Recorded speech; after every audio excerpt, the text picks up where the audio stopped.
we're going to start off with a nice little treat. A couple of years ago, a young man named Thomas Ivor came to stand up here, and he inspired a lot of adventures for young and old.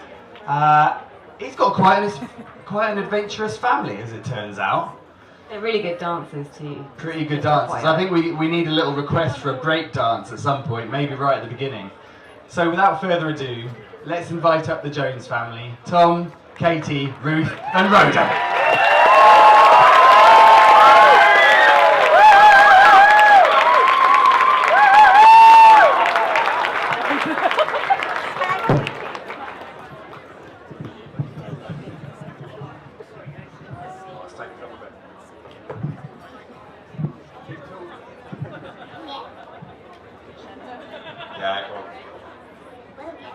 We might have to rotate halfway through, I think, team. What do you think? Yeah. Are you ready? We're going to do this? Ready. Hello, everyone.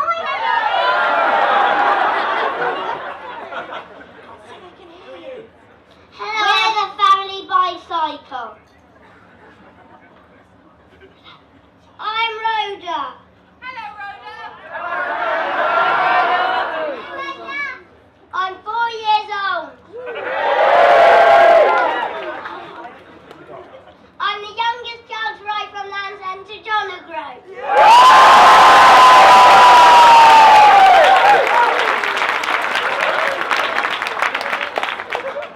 I'm Ruth. Hello, Ruth.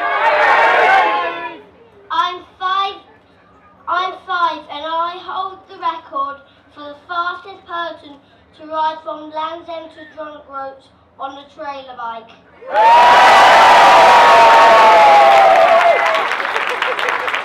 Hello, everyone.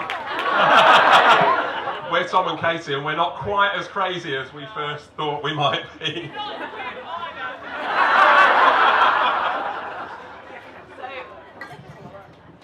Our family adventuring began in earnest in 2014, as some of you might have heard when we came to Yes Stories, when in a state of extreme sleep deprivation on maternity leave with Rhoda at 4 months old, something possessed me to agree to a cycling trip up the Hebrides with all 3 children, including Thomas, in tow. We went on and did a load more bits and bobs. We did Brittany in 2015, rode across Brittany, and then at the end of 2016 we came to our first Yestival, and we met our now very good friends Lars and Susie, the Simonsons, and they came to do a talk about a kind of matter-of-fact expedition of taking a family of 4 with 2 little children from Denmark to Turkey by kayak. And I mean, that's big league. That's big league. But we thought, you know what, if they can do that, we can probably do a little bit more. So 2017, they invited us over to Denmark, and we successfully avoided buying a kayak. Otherwise, this could have got even more serious. But egged on by our new friends, we then came home and cycled the Hebridean Way with Ruth and Rhoda. About this time last year, we got talking about what we were going to do next. And we had this window of opportunity before the girls go onto their own bikes. We thought we can do something a little bit bigger before we've got to let them go at their own pace. So, to be honest, I've been harbouring thoughts about doing the end-to-end for quite some time, and I didn't dare mention it to Katie, but then she did. So it turned out we were both thinking that we really would have liked to have done it, but probably imagine we'd have done it before we had children. So we were kind of a bit late on that front, already having 3 to our name. So we came up with this mad plan that we would give it a go anyway. And it all became about intent. Without telling anyone, without asking permission from anyone, we set the time aside and we declared to ourselves at the end of August 2018, we were going to make this record attempt. And Rhoda was going to do a first stage dive. Hey!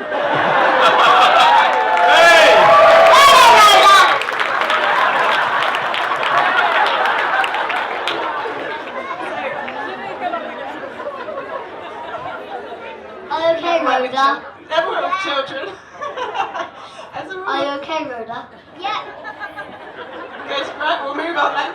As a rule of thumb, looking back at the stuff that we'd done, we'd always covered a fair amount of distance on our trips, and around the 10 mile an hour mark.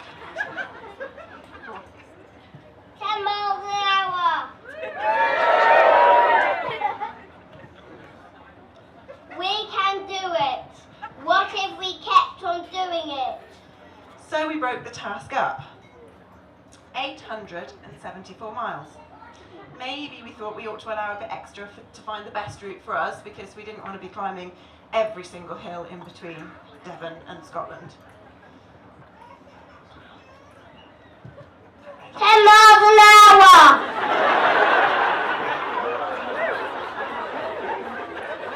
Just over 3 weeks then, we knew we could hardly anyone would believe we could do it, so we just didn't tell them because we knew we could do it. So those of you who came a couple of years ago will remember perhaps our big map on our breakfast room wall, and we drew a great big line from bottom to top, and it was there to remind us every single day where we were going. We talked about the trip just as something that was going to happen, because the girls had very little appreciation of the extent of the task, to be honest, in the abstract, and so they didn't really worry about it, which was helpful. Now, we, on the other hand, were a little bit more cautious in this pair. So we went for a training camp in Scotland to check our homework, to test all of the contingency planning that we'd done, and basically to try out whether we could possibly break the children. What do you think, girls?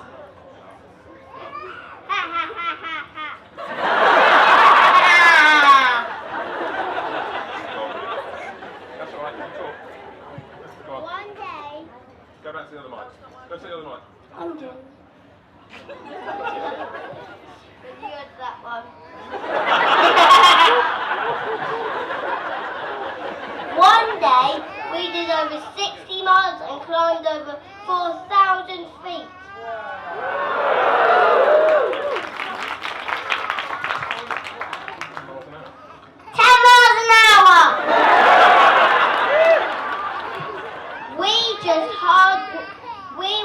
It was hard work, but it was okay, and we rode again the next day. So we came home and we knew that the riding bit was going to be okay. The logistics were entirely another matter. But if we kept doing 10 miles an hour! If we kept doing 10 miles an hour, we knew we could make it the length of the country.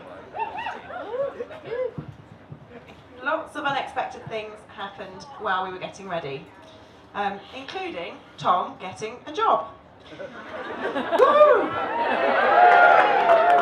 So I think we might actually be, correct me if I'm wrong, the first people celebrating somebody getting a job in the course of planning an adventure at Yestival. There was also the small matter of Rhoda and her friend Danny, the lorry driver, going viral. They were on television all around the world. If you've not seen it, that's one for YouTube when you get home. And it was tremendously valuable as a communications exercise for cyclists being safe on the road.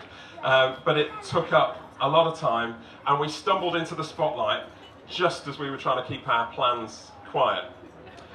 So it was all about the intent again, right up to the point we left for Cornwall. It would have been really easy to sack it off, do something familiar, go back to the Hebrides again, but we decided to feel the fear and do it anyway. Nobody else would have cared if we didn't set off, nobody else would have minded, but most of the friends that we made along our journey would never have ever discovered us and met us. So were we properly prepared as we set off? Well, we knew that physically we were capable of riding, which was crucial, but as far as we were concerned, in all sorts of ways, we were hopelessly underprepared.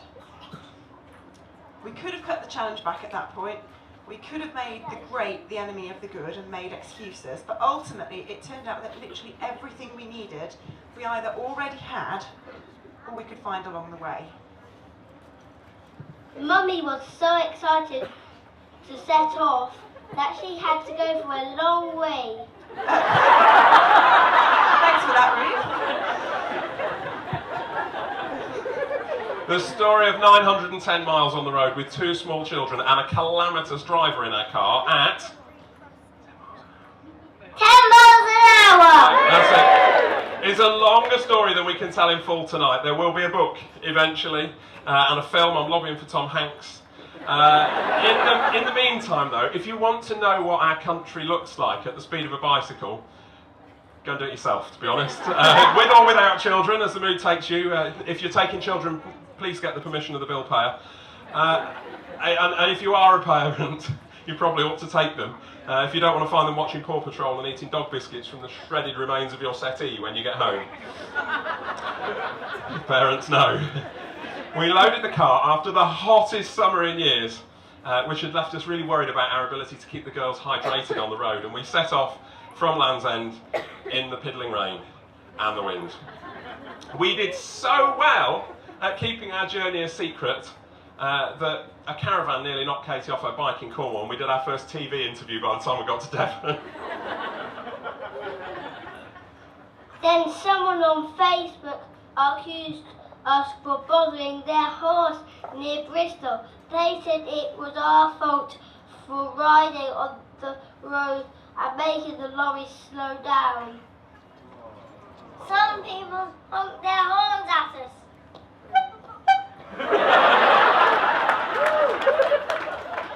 Not all of them were waving with kind hand.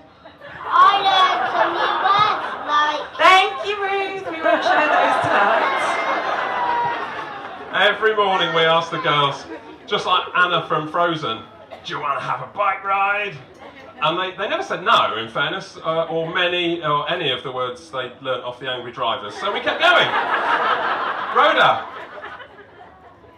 how quick were we going? We've forgotten. 10 miles an hour. That's the one. Every day. Now, it was social media, probably like many of you, social media that brought us into the Yes Tribe and into this tent 2 years ago and gave us the conviction that we could cycle the length of Great Britain. It was social media that sent Rhoda and her thumb round the world. It was social media that brought quite a few haters down, if I'm honest. But it was social media that made our trip. It was social media that's... Oh, sorry. There's an echo. Our big secret was becoming less of a secret with every retweet.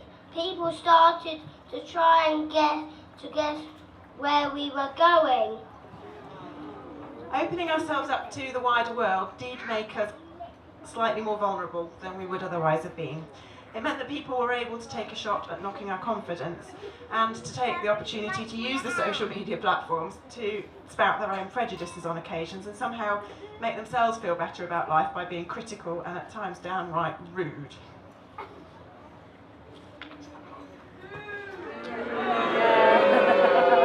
It was worse than that. We didn't care so much about them. We had an answer for them, didn't we, Rhoda? Yes.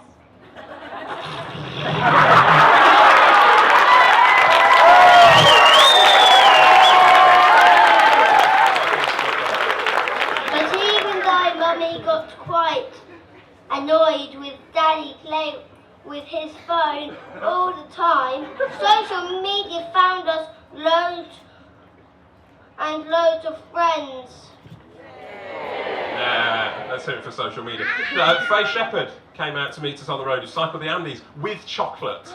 And literally though, at just the right moment, Katie was up for giving up. We hadn't even got out of Cornwall. We'd had a really bad day on the road. We finished giving our statement to the police yesterday about the caravan that had nearly had her off the road.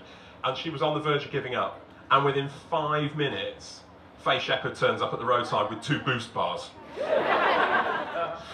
We enjoyed lemon drizzle cake, hospitality and laundry in Bristol as a complete gift from a lady that we'd never met before who contacted us on Twitter. Then there was a lovely couple that tweeted to say they'd lit their pizza oven and we were staying at their house for the night. And they ended up putting us up for a couple of nights and riding with us. Then there was the lady who came out of her house with ice cream for the girls after she'd overtaken us twice. Don't ask. During her morning walk.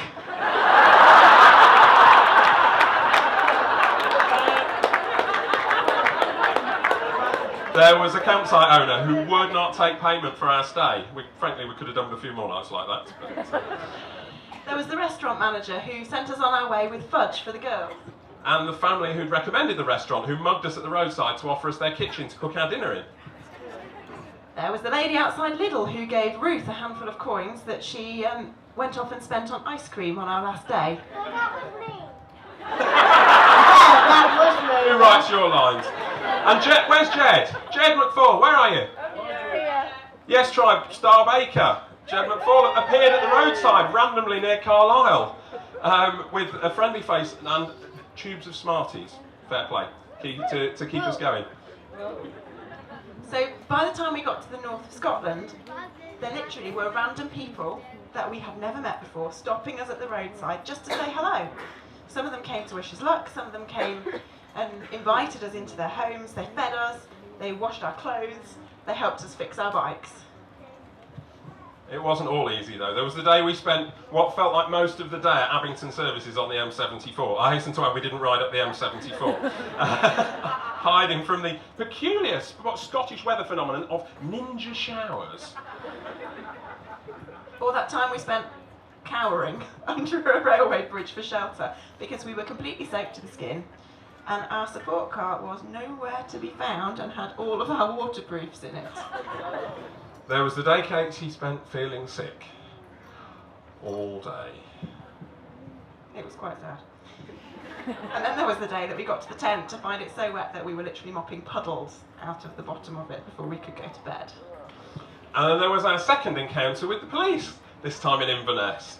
The girls thought the police van ride was good fun, but it put years on Mummy and Daddy. We didn't get arrested. And not to mention the senile Irish pensioner who threatened that persons unknown would probably steal our bikes if we left them where we were planning to overnight on the last night of our journey.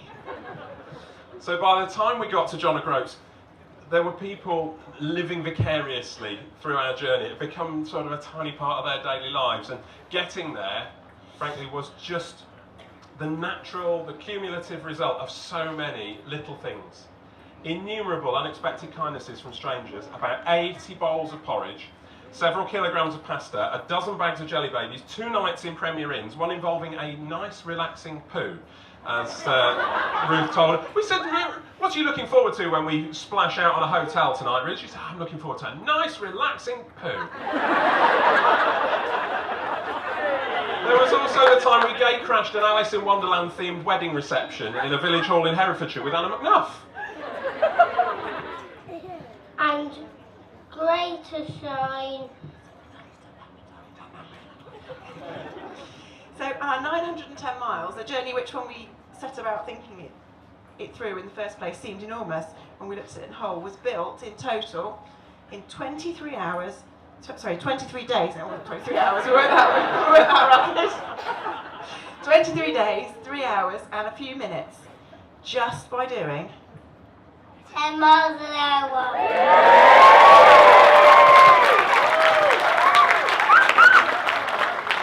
For a few hours a day. The cycling wasn't really the hard bit. Believing we could do it was harder. Setting off was harder. Turning opposition into a source of fuel was harder. Solving problems along the way was harder. Getting out of our sleeping bags and onto the bikes when the rain was bouncing off the tent was harder. It was quite funny. Everyone who saw it was impossible before we did it. No, done that one.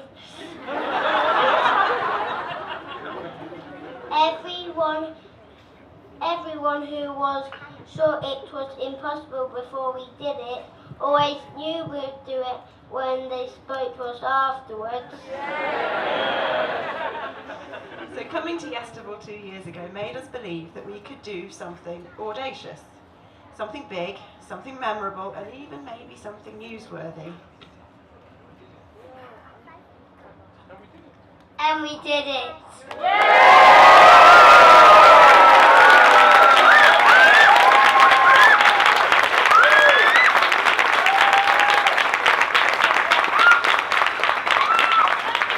And so we are here tonight to say you can do it too.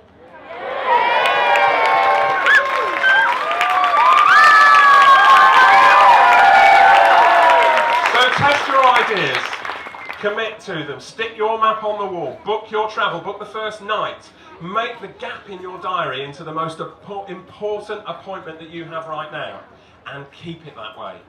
Ignore the naysayers, and the naysayers, however well-meaning and however close to you they are, and definitely ignore the trolls online. Have some fun with them, perhaps, but never ever listen to them. They are a jealous bunch of underachievers.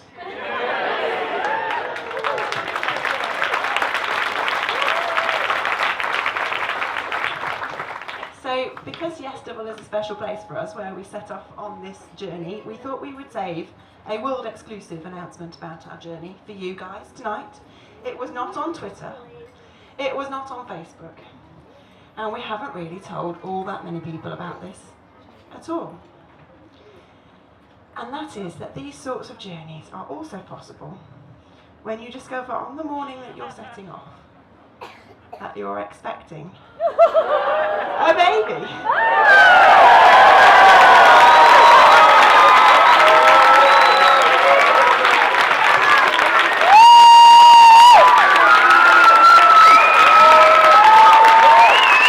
So we're not sure, but we might have another little record breaker in there already. So when we found that out, we decided that the best thing to do was obviously take your vitamins and do it anyway. What do we say, team? Say Yes, Mom!